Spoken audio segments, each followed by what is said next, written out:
Tennis Live 5!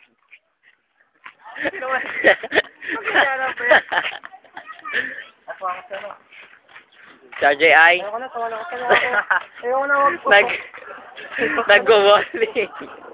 Sa ibang artista naman tayo. Ito na ang to be continued match ni Kuya at ni Sai. Ayan. Tingnan natin. Masyadong malayo.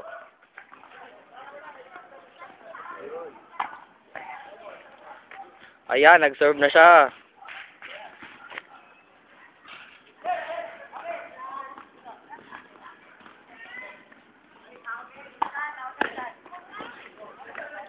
Umigo tayo sa buong court. Yan, ang layo. Nakapagod. Ayan, ikot na tayo sa buong court.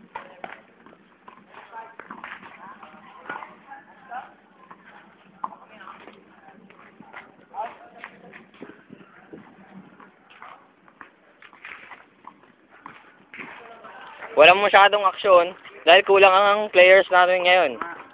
Wala si Pure Energy. Banderes ka pa rin. At wala rin si Raymond Flamingo. Nagpapahinga si Raymond. Si Jonel ay nanghina dahil sa kanyang pakikipaglaban. Nakitang laro dito? Ayon sa larong ito, sila ay naglalaro. Ayan. Masyadong malayo ang isang player. Nakita nyo ba yun? Ayun, yung tuldok na yun. Siya yun. Ibon na yung bola. Ang bola ay pupulutin ng cameraman. Isa itong ebidensya. Itong ebidensya. Ano ba yan? Isasuli na natin to sa pumatay. Eto na. Uy, wag. Ay, arrive bitin. Ang tanong ko lang bait. Palagi nasabi sa'yo na nag-serve. Ayan. Sa kasalukuyan sila ay naglalaban. At nakita ko ang ebidensya. Ebidensya. Tama yung Bismakaru! Ayun, sino yun? Sino yung salita? Hindi, si ano yun? Malakari, nandito na po. Bismakaru! Ayun, sino yun? Ayun o, Neon. Bakit? Sino yun? Ayun, sino yun? Sino yun? Oh! Ayun, si Prince Makaru, nagsalita na. Nasaan ka, Prince Makaru? Naghalo-halo na.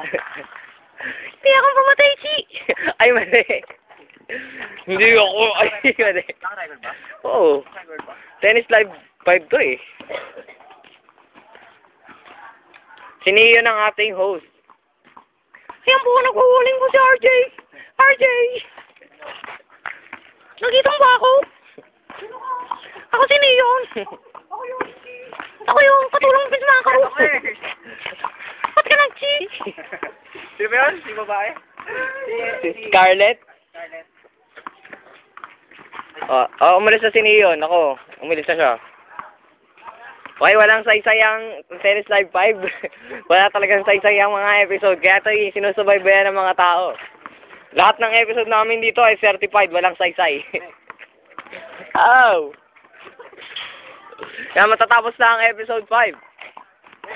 Si Victor pa rin po magtatapos ng episode 5. Ayan, sa kanyang posting na yan. Siya ay bye-bye!